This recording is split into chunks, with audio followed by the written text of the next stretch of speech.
Bago pa ako mabilang sa larangan na ito, bitbit ko ang aking pangalang Edking Mercadero na kilala sa K2Bs at gumawa ng isang awitin upang hindi mangbis. Lumaki akong ambog na di kasama ang ama sa tuwing umuuwi ng bahay. Mapungay ang mata, masaya ako kapag kasama ang aking barkada. Di ko pinapansin ang aking mga problema, nagsisisi ako tuwing ako'y napapaaway dahil inaatake ng sakit ang aking nanay. Tinatanggap niyang lahat at tinuturing na parusa ang binibigay kong problema dahil ang kanyang pagluwa. Hindi ko pa din naisip na mali aking gawain. Pinapangsubel ko ang pambili ko ng pagkain at pag ako'y nagutom parang pulubing musmos. Laking pasasalamat ko dahil andyan ang Diyos. At sa bawat oras na lamig sa'kin na yung mayakap, di ko ramdam mundo kasi parang alapahap. Dahil ako nag-iisa naglalakad sa dilim at sa aking panaginip hindi puti kundi itim na nagsasabi na umaapaw daw ang problema at wala ditong gamot kundi napakaraming pera.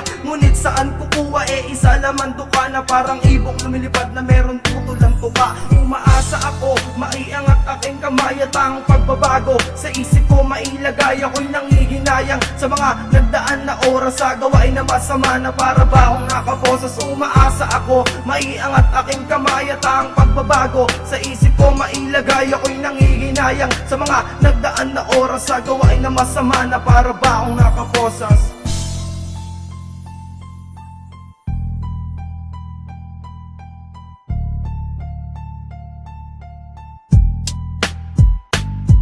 Sa pangalawang yugto ng pagsulat ko ng kanta, parang gusto kong ipikit ang aking mga mata. Kapag naiisip na lumiliit aking mundo, ako'y taga-angono, bakit parang taga-tondo? Hindi ko naman ninais na maging isang tarantado. Ngayon nalaman ko, kinigiling ko'y pagbabago. Marami na rin gustong putulin ang aking sungay, lalo na ang mga mabangis kong mga kaaway. Maging sa mga tropa, kabarkada at kaibigan, sa mga naperwisyo patawad aking kakilingan. Dahil aking nakilingan maging impyerno aking buhay. Kulang na lang ako gulpigin at yun ang ikamatay. Patawad, patawad yan ang aking sinisigaw, lalo na sa magulang kong di ko naya kapag maginaw. At ang ilaw na tanglaw na siya sa aking sisilaw na sa susunod na bukas kung meron pa ba akong araw. Umaasa ako, maiangat aking kamay at ang pagbabago sa isip ko mailagay. Ako'y nangihinayang sa mga nagdaan na oras sa gawain na masama na para ba akong nakaposas. Umaasa ako, maiangat aking kamay at ang pagbabago sa isip ko mailagay. Ako'y nangihinayang sa mga nagdaan na oras sa gawain na masama na para ba akong nakaposas.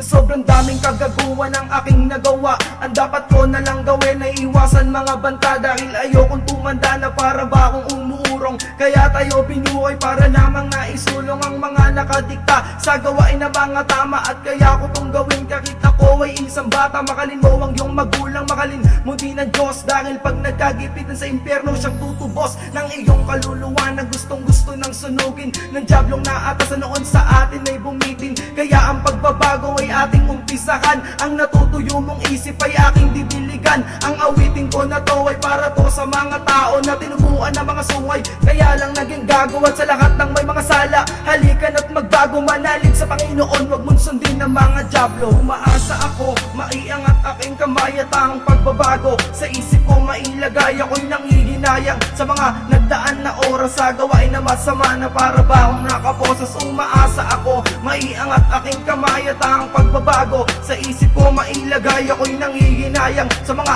nagdaan na oras sa gawain na masama na para ba akong nakaposas.